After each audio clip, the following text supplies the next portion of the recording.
Welcome to the Founder to Leader podcast, where we unpack the human and relational dilemmas founders face when leading scaling organizations. I'm Yohanna, I'm your host and program manager for the leadership development program with the same name, Founder to Leader. And in each episode, I'm joined by a founder, a researcher, and a leadership coach, each bringing their own unique perspectives to the dilemma. So let's get started. Welcome to the Founder to Leader podcast. In this episode, we talk about the reality of being a leader while doubting yourself. And more specifically, the constant worry of being disliked, doubts about whether you're the right person for the job or not, and how to share personal struggles with your team.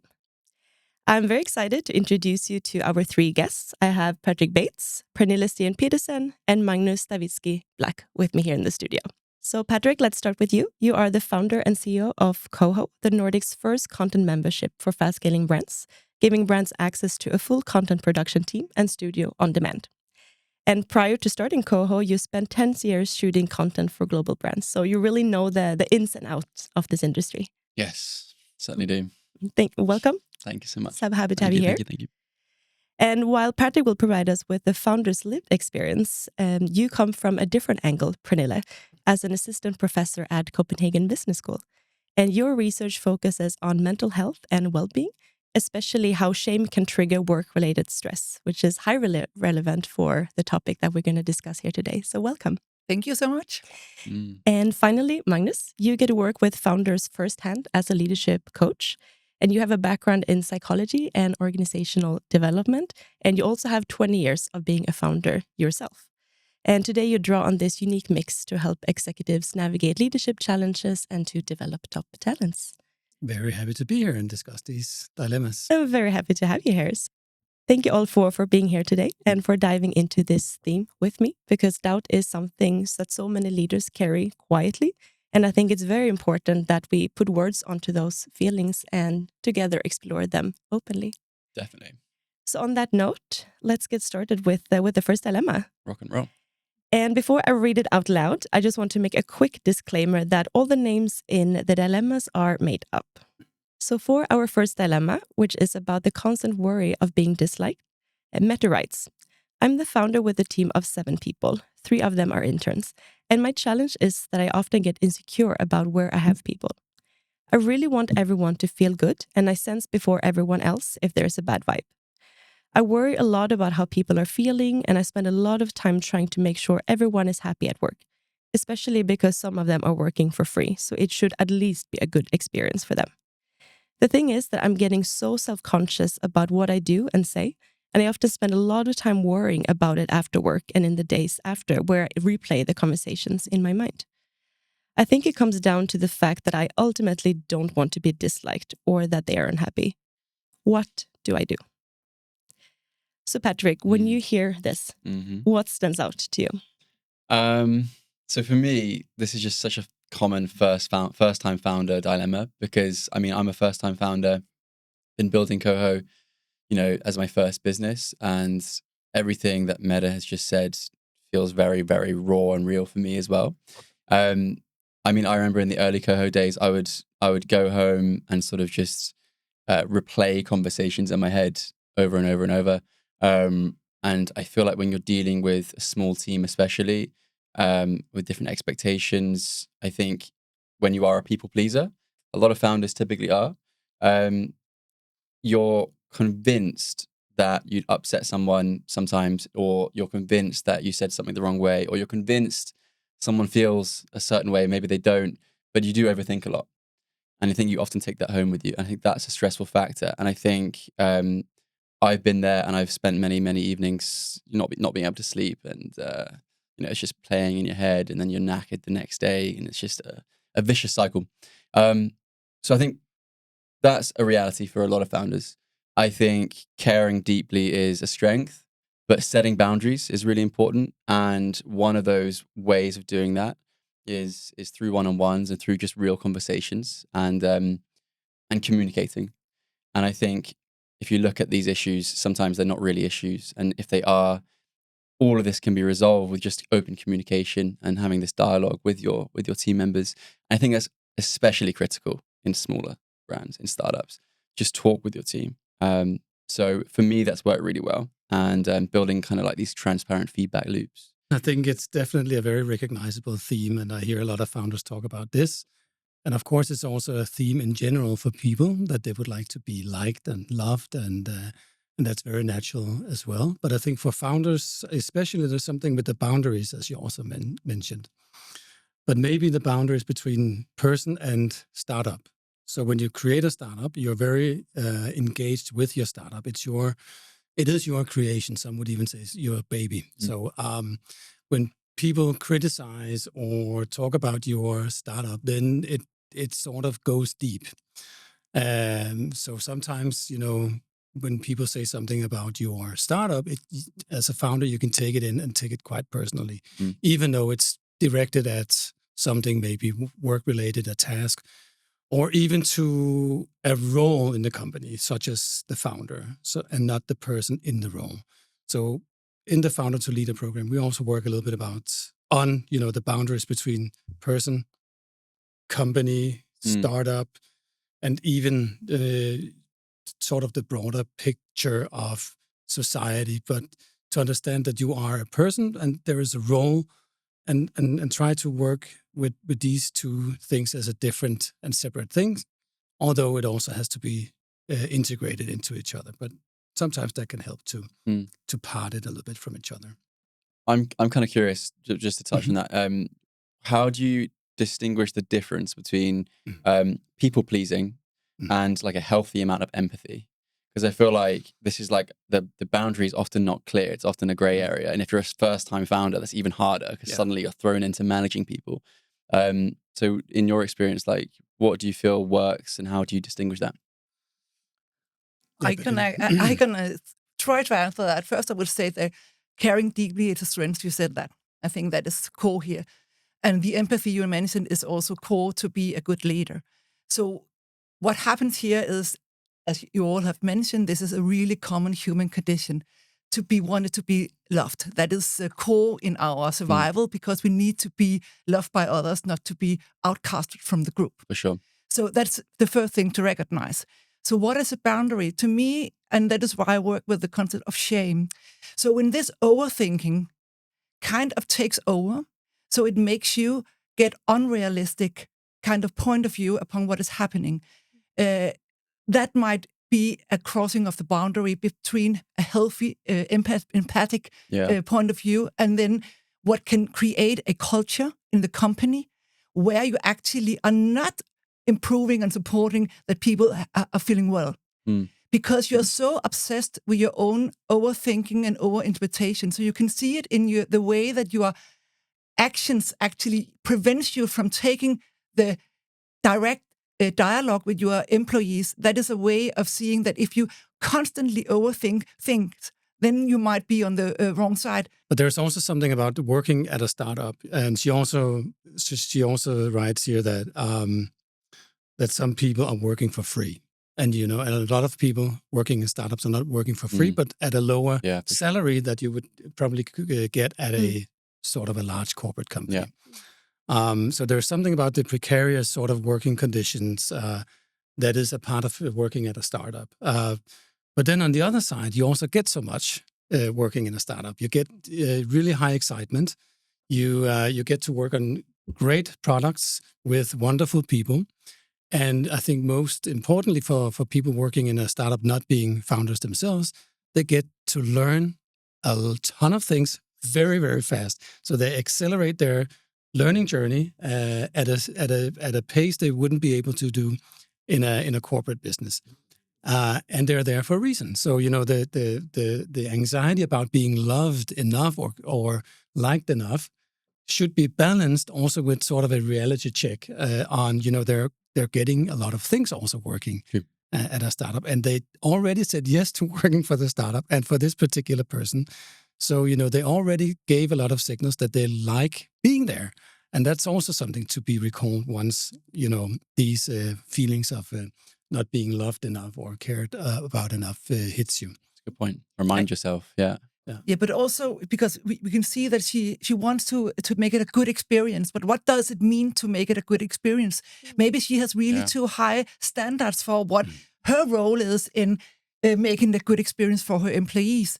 So maybe that would also be a way of approaching this to actually have much more clear expectations, alignment around what is actually doable here. And this is just said with all the caring I can bear with, but sometimes when people are really overestimating their own kind of responsibility and role as leaders, that they are the most important persons in the whole world, and my employees cannot live without me, and I need to be there all the time.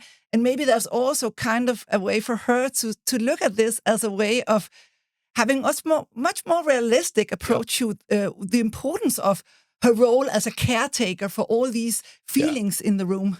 Yeah, completely agree. Absolutely. I want to have a follow-up question for you there, Patrick, because one of the first things you said was the one-to-one.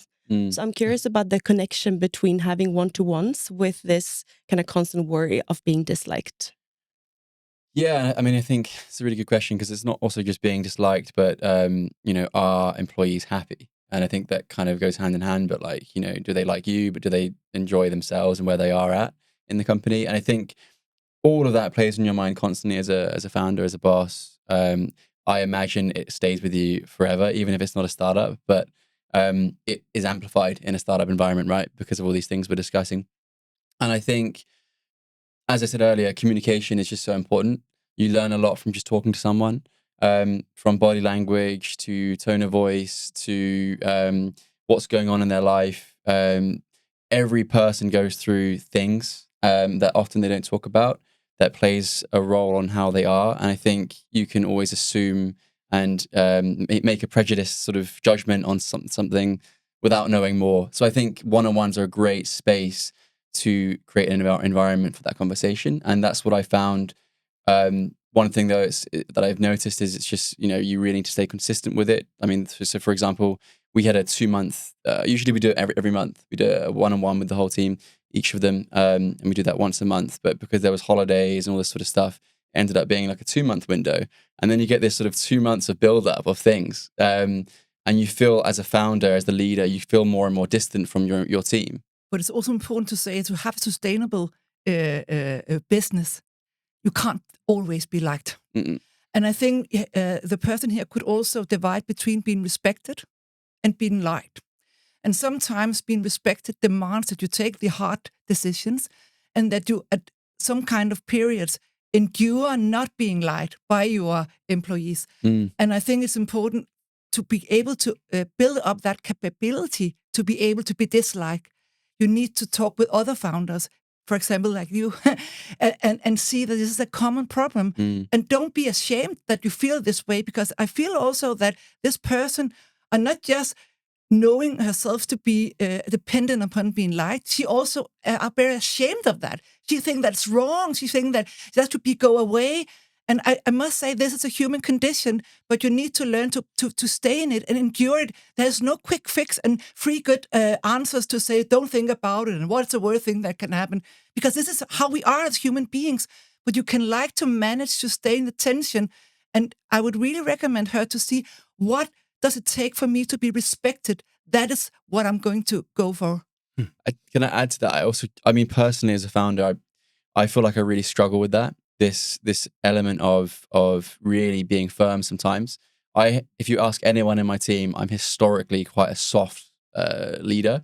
I have the ability to just let people crack on, and I sometimes close my eyes and just know that it's in good hands. But then when things are not being done the way I want it, or if things are not done to a high enough standard, traditionally I have often steered away from confrontation. I think that's a big thing here. I think this tells me confrontation's the issue. I struggle with the same thing. Confrontation sucks. No one likes confrontation. But what's helped me slowly is kind of like setting the boundaries in writing, setting the expectations in writing so that it is very clear. There isn't a gray area. When there are gray areas and things are not spoken, and it's just like unwritten rules, then suddenly things become a bit more awkward. So I think that's helped. If I had to figure out some sort of solution to it, but I think no matter what, no one likes confrontation, so it is a big challenge. Yeah, I just want to add the concept of good enough. Good enough leadership is not in opposition to perfect. So striving for good enough is good enough. Because perfect is an illusion. So you can never be perfect as a leader. So already there, maybe Mette can sort of take that expression in and lower her shoulders a little bit. That she's doing good enough. Lower your expectations, I suppose, and take small steps. But maybe she's not doing good enough. But maybe this has actually made her make a culture in a company where she doesn't dare to take the confrontations. It's just to challenge you a bit. Sure. So I think that the point is that maybe she knows that something needs to be changed here, and I think that your suggestions with the kind of expectations alignment is more about a negotiation with your own consciousness. I think you are at the head at. And I think that is so important, because the gray areas, that is exactly where your consciousness tries to actually kill you. Yeah, it fills the gaps. Of course, then you're right. Then it might be that she's strive for perfection, and then she needs to be settled with good enough and having that kind of ability to judge herself based on a much more realistic standard. But there's definitely also a psychological aspect to this dilemma, where it's more what she feels, and maybe she would feel the same way, even though she could pay the employees sort of a good salary, because it's something that is inside of her. And I think closing the gap, as you also mentioned, by having one-on-ones with the employees, quite often can also close the gap of fantasies. Because, what you expect or what you fantasize about what the employees are thinking about you can grow and become very, very big if you don't sort of take the measurements to make that reality check. Like, how are you doing? Are you happy here? Are you happy with your work? Are you happy with your tasks? And that is, as you said, Patrick, is what you do is quite systematically, maybe not every month, but maybe every second month. And that's a good way to sort of to make the fantasies more realistic, or make them even go away, because you can actually just ask, how are you doing? I mean, that's a good place to start. It doesn't even need to be one-on-ones. Yeah. I mean, obviously, that no matter what you're doing in a company, you need to be doing one-on-ones, 100%. If you're leading a team, definitely. But also just little moments, like, just even if it's 2 minutes, how are you doing? How was the weekend? What did you get up to? What are you working on now? How, and just listen. And just sort of, stay silent. I think that's a good balance of just communicating a bit better. But yeah, it's hard to say without Mette here asking her that question, but who knows? But I also think that she needs to take a bit away of her own person. So instead of only asking them about how you're doing, because maybe they are not doing good, but maybe because the circumstances are not there where they can do what they really would like to do. So she could also focus a bit more on leadership and explore what is good leadership to you. So instead of asking them to evaluate her as a person, ask them to come up what is good leadership. And then she will actually see that for somebody, it's a good leadership is about interest and asking me how you're doing. To others, it's about making more team building. But to others, it's also have this confidence in me and the trust in me and actually stay a bit away from me. So she might actually have this kind of a group exercise where they play together. It's not about evaluate her, but it's actually about giving her a chance of having some kind of data and factor to relate to. What is good leadership in this company if I ask my employees? Yeah, great. Great idea. Get some data. Collect the data. I'm also curious in terms of this feeling of being disliked, because I think that's quite common when you're in a leadership position, that you want people to like you. So also from your experience there, Magnus, if you had Mette in your coaching room, what would be some questions you would ask her or urge her to reflect upon? You mentioned fantasies, for example. What could be other things? Yeah, one thing is I also talk with the founders about quite often is the concept of authorization. Has she authorized herself to really be in that leadership role? Or is she only like halfway stepped into the role? Still thinking that I'm not really a leader, am I? I'm a founder. Do I deserve this? What is it actually to be a leader?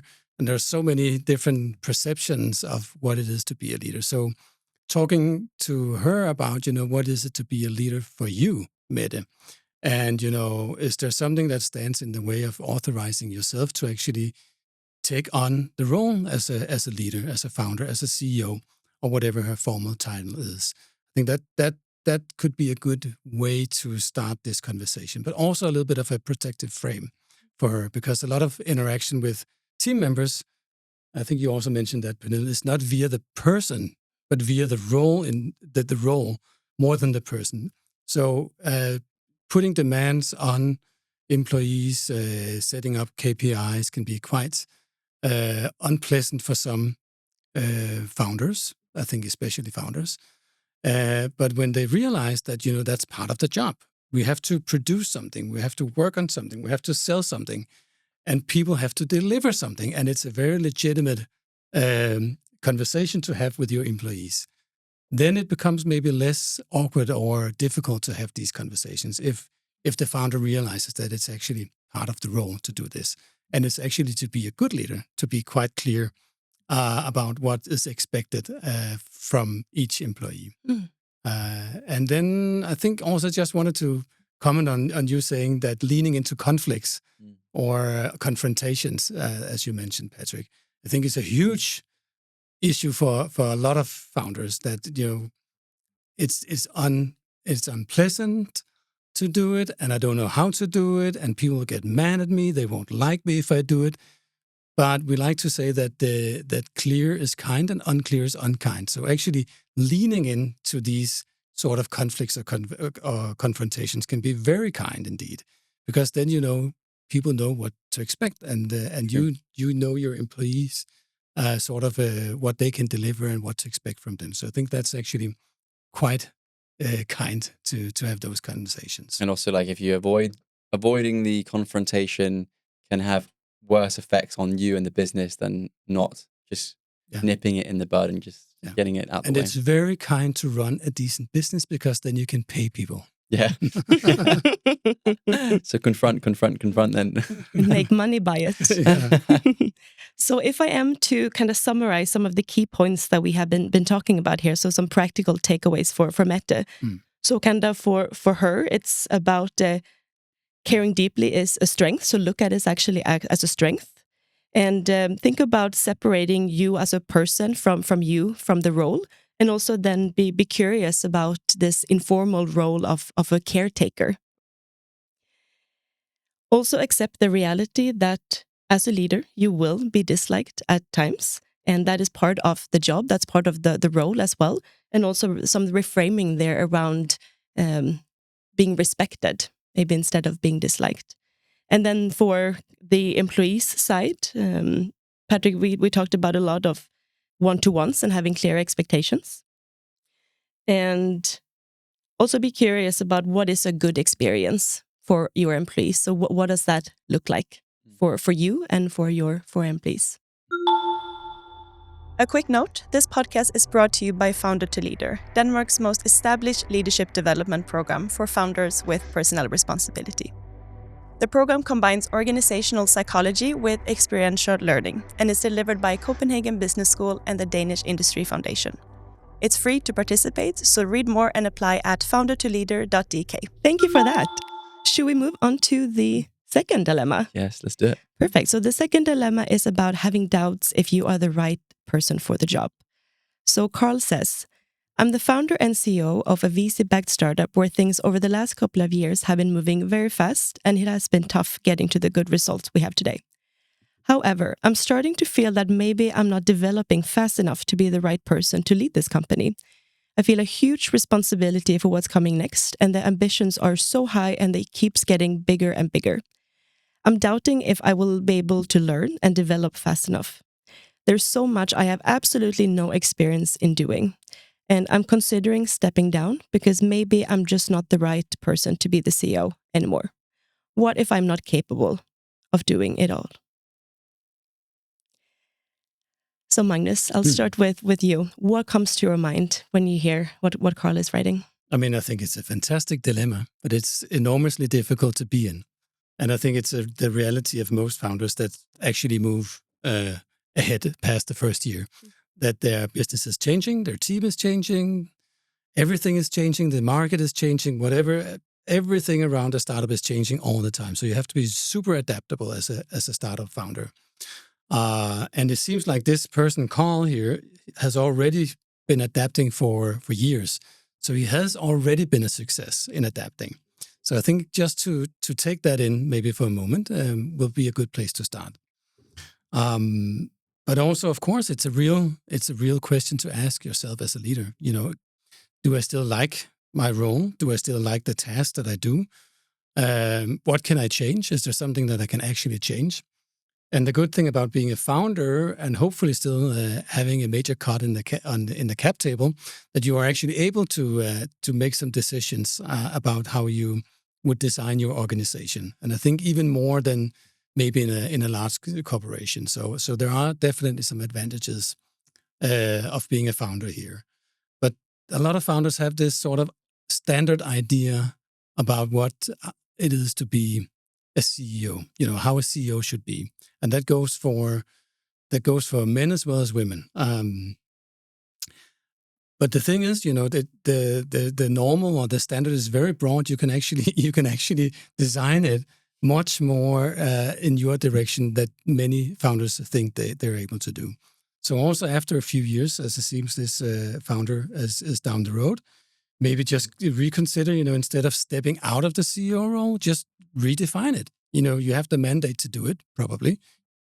He will have to talk to the investors and all on board, but I'm sure they still have confidence in him and see, if it's still correct or right for him to do, maybe some of the mundane tasks or doing all the financial spreadsheets or whatever he doesn't like anymore or is not sort of super capable of.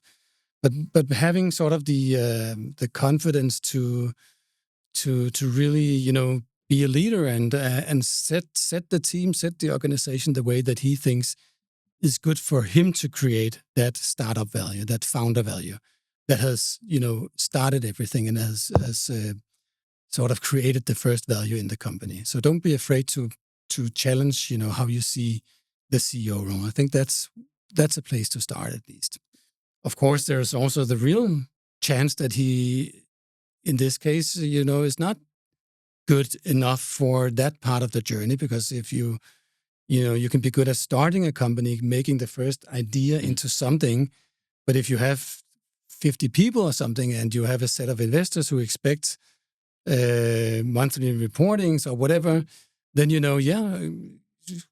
of course, if you're not having fun anymore, if it's not making sense anymore, and you're not really feeling that you're good at it, then A, see if you can change something, and B, maybe, you can make a new venture.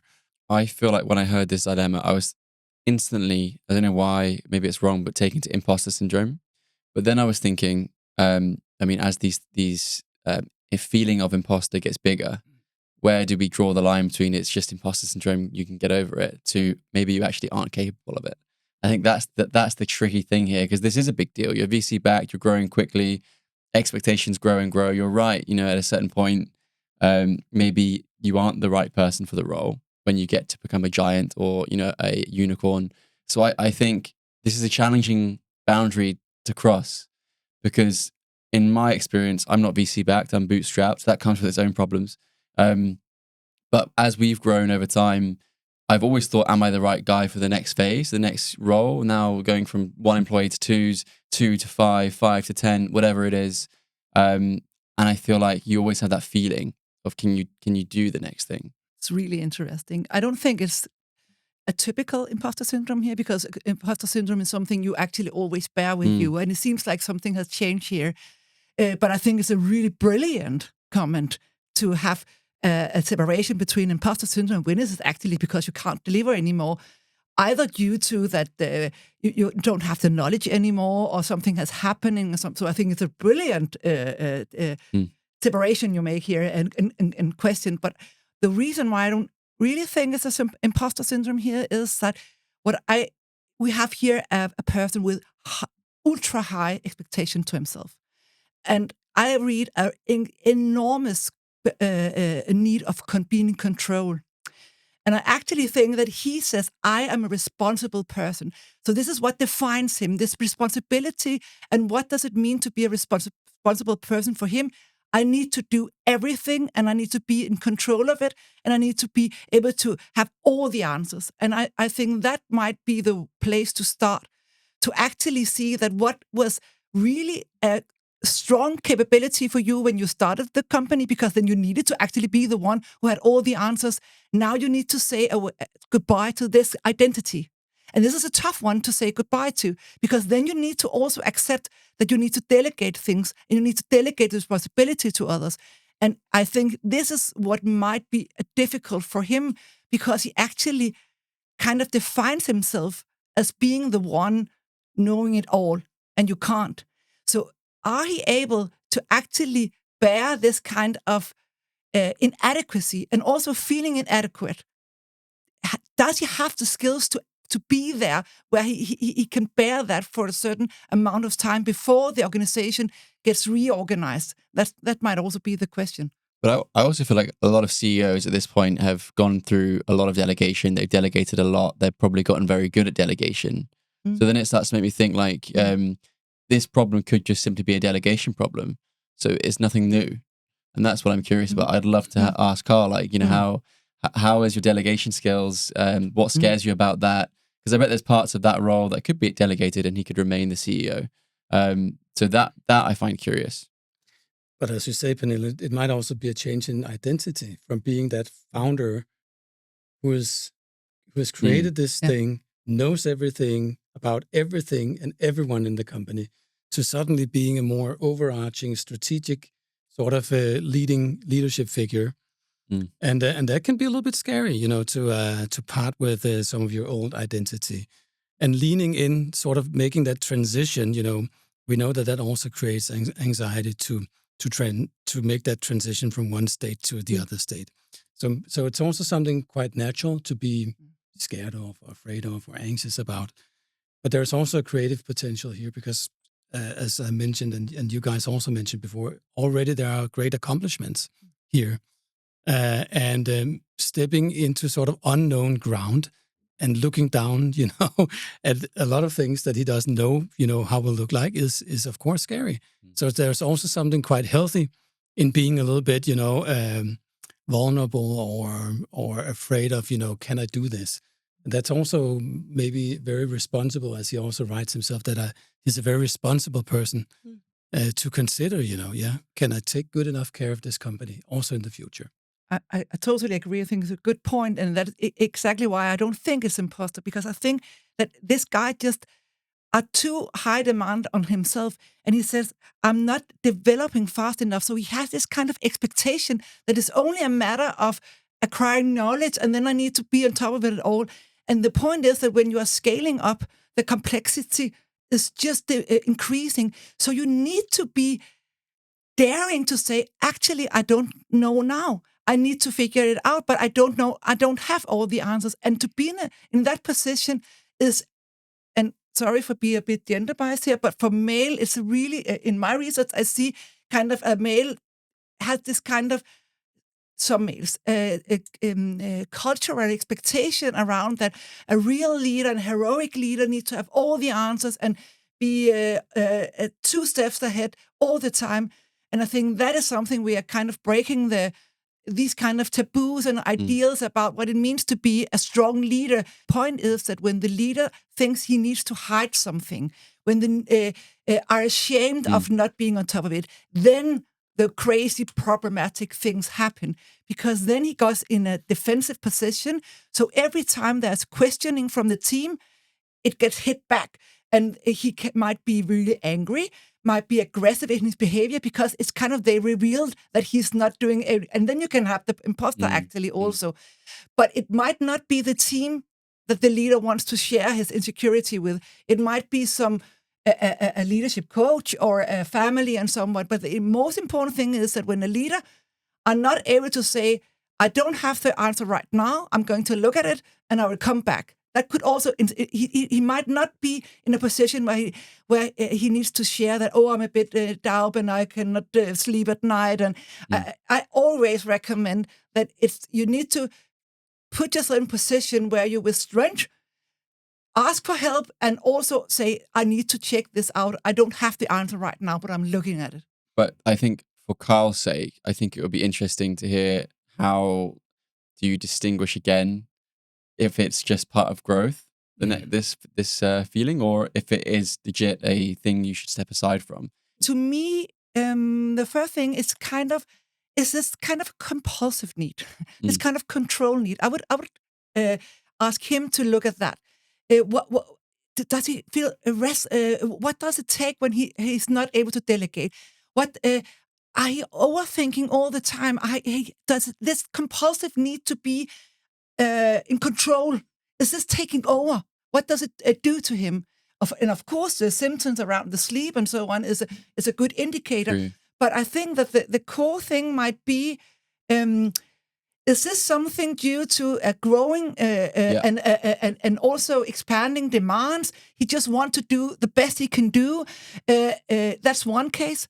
Or is this something which actually is making him kind of anxious when he's not controlling? When he, for example, has delegated a task, has he this need to overlook the person all the time? Ask what are status? Then I think that is a really bad signal, because then it also might that.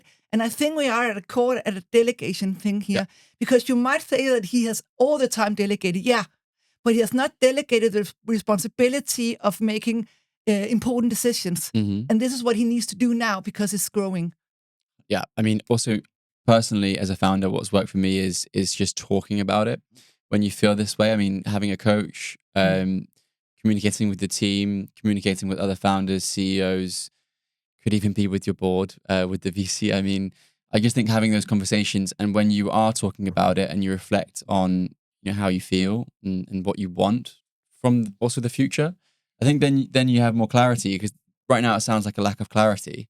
And so communicating and talking, I think that will help find that. And also just reflecting on, what do I actually want to do the next 5 years or whatever it is.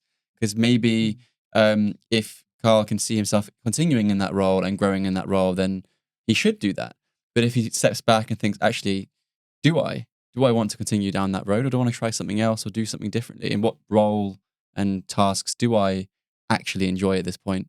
I think that would be a interesting thing for him to do. And while he's at it, in the conversation with the board or advisors, then maybe they should talk about value creation. Mm-hmm. Because, founders, CEOs are sort of the persons that create most of the company value at all. And they do it because they see something, in the market or in the technology space or whatever it is that they're working in. So maybe, in the first years of the company, value creation was, finding the right idea to work on, but also putting in a lot of hours and doing everything and knowing everything. But in the next phase, maybe, creating value is something different.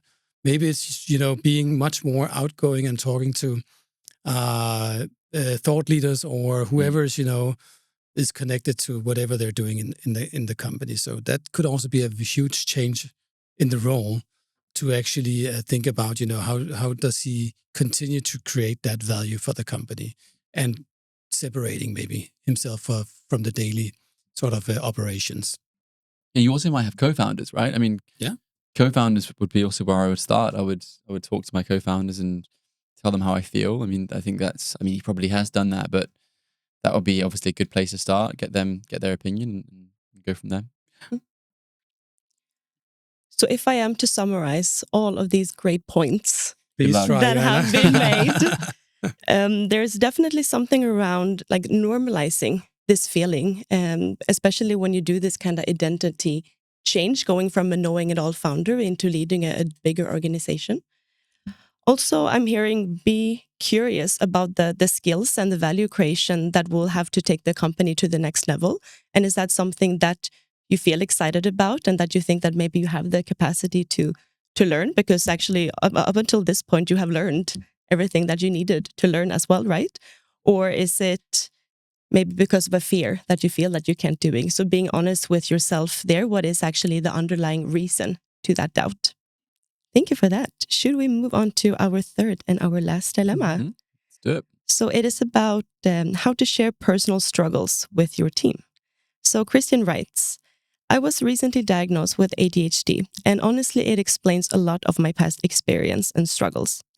As a founder of several startups, I've had ups and downs, but I've always found it easy to get ideas, starting things and getting them off the ground. However, I also sometimes hit low periods where my motivation completely drops, and I find it hard to get started with my to-do list, and sometimes don't even get out of the bed or out of the house. It was a lot easier to work around this and hide it when it was just me running the company. But now when I'm leading a team, I worry about how my lows will affect their motivation and their trust in me. I'm not ashamed of my ADHD because so many founders seem to have it and talk about it as a superpower. But I feel hesitant talking about how I sometimes fall into this black hole, being unable to work. Not really the dream founder anyone would invest in or work for. How should I communicate, or not, about this challenge without hurting my reputation and the trust that the team have in me? So I see two layers in this dilemma. So it's first kind of the question of whether to share about these low periods at all and the personal struggle that he has. And if Christian decides to communicate this and share it, there's a second layer of how to communicate it. So Pernille, if we start with you, what are you thinking hearing Christian's dilemma? Oh, I think it's a really great dilemma, because I think a lot of people experience that right now, also because ADHD is now presented as a superpower, which it's not when you are a leader. So he writes, I'm not ashamed of it. I'm not sure that's right. I think he's ashamed of it.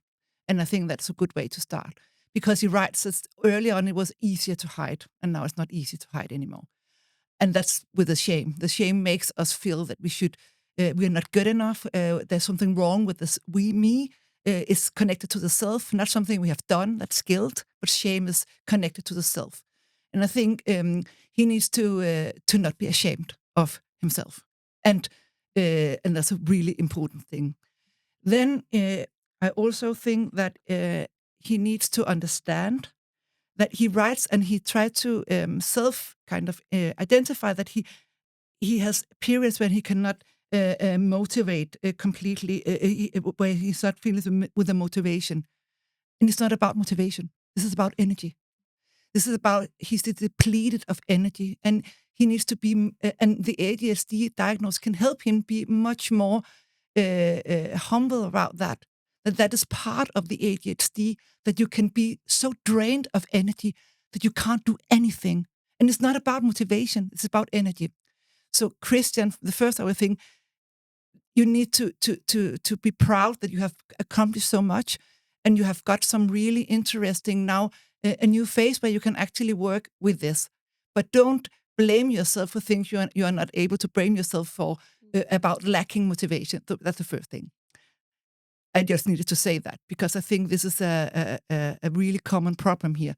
Because what actually a lot of founders have ADHD, exactly because, and this is what the superpower comes in, that it is also ability to come up with ideas and to have a really huge energy connected to things. But then also you can easily burn out. So now he needs to, and he has identified that one of his biggest stressors right now is actually that he can't hide anymore, and how to explain that to his team members.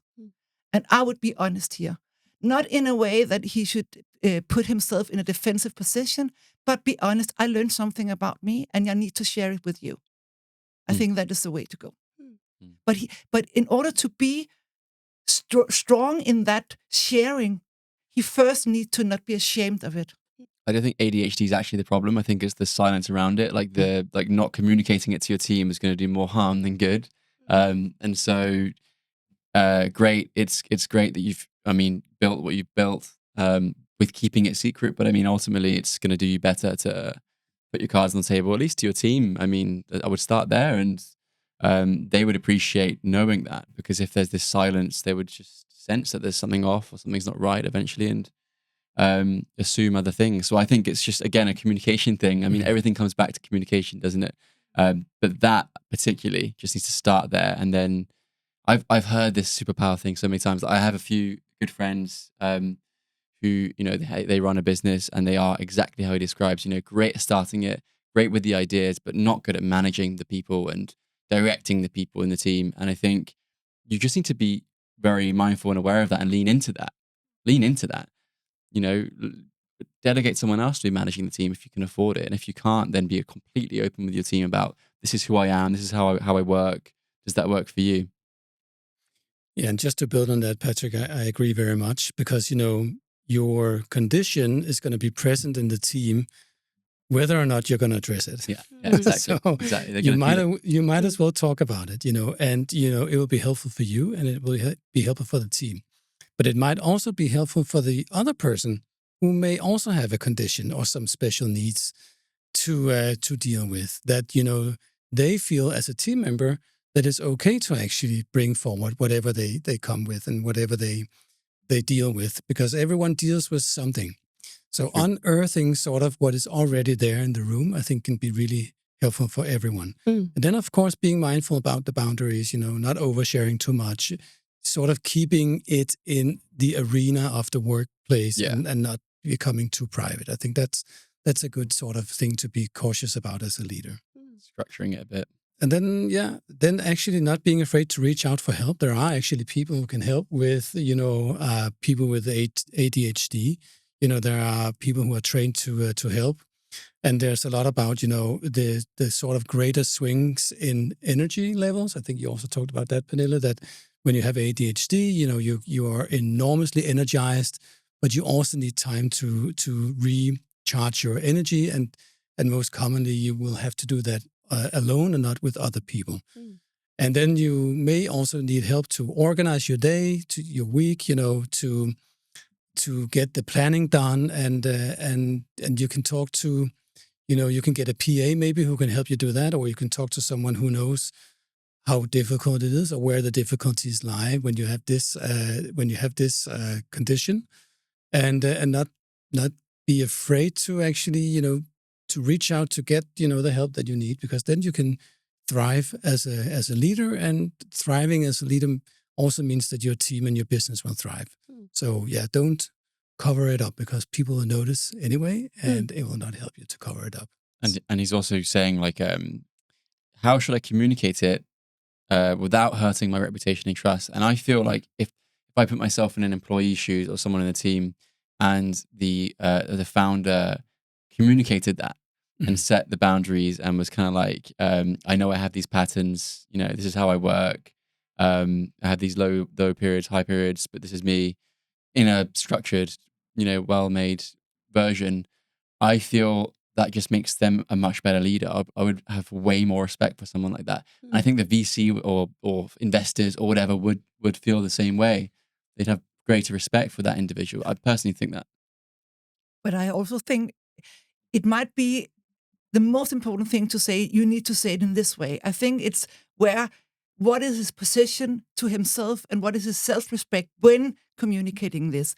And again, I think that we are touching here upon also the high ideals again. He also says about this is not really the dream founder.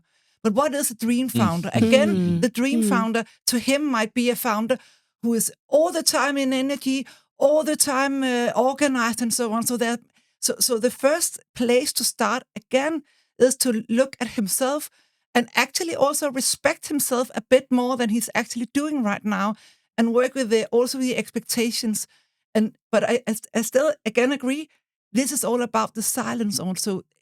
If he dares to then, after have looking at himself, listening to the podcast here, and then speaking up, then he will, I can definitely guarantee that he will experience that the weight on his shoulders are actually away.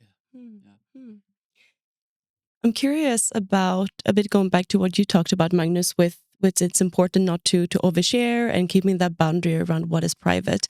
But where is that boundary? When do you overshare? When do you share kind of good enough? What is private? What is professional? What is personal, etc.? What are some boundaries around that, in your opinions? I think there are maybe two concepts to speak through. One is the concept of the main task. What is your task in the role? What are you here to do? So as a founder, you're here to lead a company and lead some people and turn great ideas into great products and sell them. So so maybe that's a way to think about, how should I communicate? How can I stay in the role and do my task and still communicate this? So I think that's a place to start, because you're not there as a private person. So that was sort of the second concept. That's speaking through the role. You are there as a leader, as a founder, as a CEO, So, speak through that role and speak because you have a task to perform. And then you will sort of find the path, I think. And if you don't speak to them or with them as a friend or as a brother or as a father or whatever, you speak to them because you're their leader. So I think you also mentioned, Patrick, like take the time or, be conscious about what you say. Plan ahead, maybe write something, a little bit of a script down, what do you want to say? How do you want to communicate it? If it's difficult for you to communicate, then prepare. It's okay to prepare for something that is difficult. Don't forget that. So yeah, be prepared for it and maybe practice. Also practice what questions might come up when you deliver this message and how you will respond emotionally and also what words you will respond with afterwards.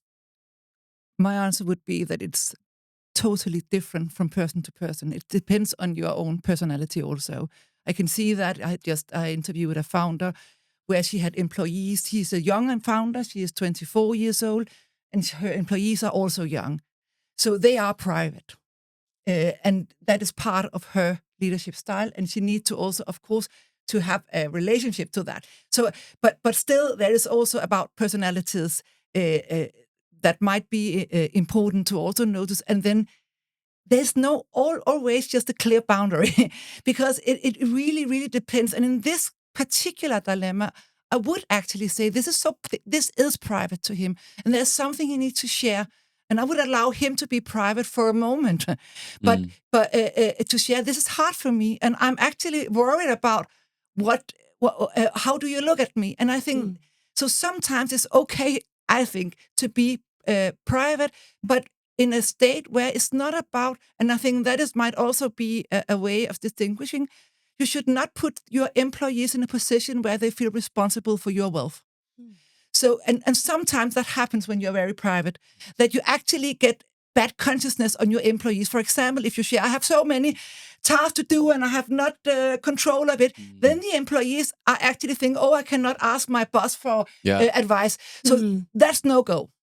You must never put bad consciousness or place a responsibility on your employees to cope with your stress. You need to cope with it instead with a leadership coach, for example. But you say never, but then it's bound to happen where you have to open up to your team about how you feel if you're in a bad mood because of this, or if you're feeling this way because of this in a negative.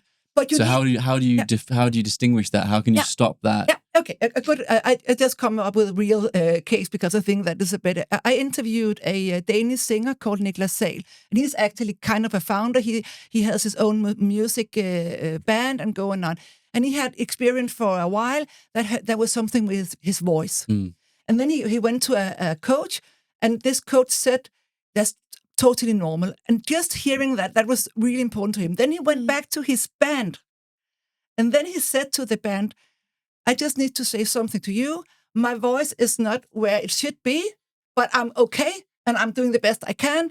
But if I sit in the corner for a while, then you know why.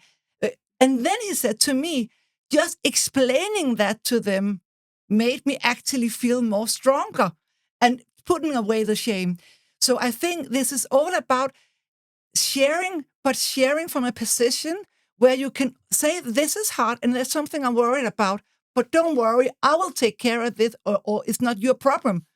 But I need to share with you so you know that. Got it. So if I am to summarize then for Christian, first of all, yes, communicate it to your team, because otherwise they will make their own assumptions around it. So it's better that you kind of control the narrative. It's okay to feel ashamed. Give yourself more credit and rephrase the motivation into energy levels and the importance of taking care of your energy levels. And then also when it comes to communicating and being potentially unsure of how much to share, then ask yourself, is me sharing XYZ, is this helpful for the role and for the team and organization? And also, what do I feel comfortable sharing? And also, sometimes it is okay to be a bit more private, but then own it as well, so that you don't put that pressure onto the employees. Yeah. I think I would add that from my experience, when you are a little bit more vulnerable and open up to your team, they just see you as a stronger leader. and I've kept quiet. I've opened up. Sometimes the team can just sense it on me as well. And I very much lean into that. We are a very close team. We're all similar ages. We all get along. We're a unit. And that comes with that closeness. But I also just think when I have opened up more, obviously within boundaries, it does create a stronger leadership style. And I think something like this, people will respect him more. And that doesn't just go for the team. That also goes for investors. I really believe that. If done the right way, of course, because it is a sensitive topic. Yeah. And reach out. There are people there that can help. Yeah. Thank you so much, Patrick, Pernille, and Magnus. It was a pleasure having you here. And to everyone listening, thank you so much for tuning in to the Founders Leader podcast. I'll speak to you next time. And if you like what you heard, then please subscribe, review, and share. Thank you. One last thing. This is our final episode of the year. So we'll be taking a little break for Christmas and New Year's, and we'll return in January. So I wish you all a Merry Christmas and a Happy New Year.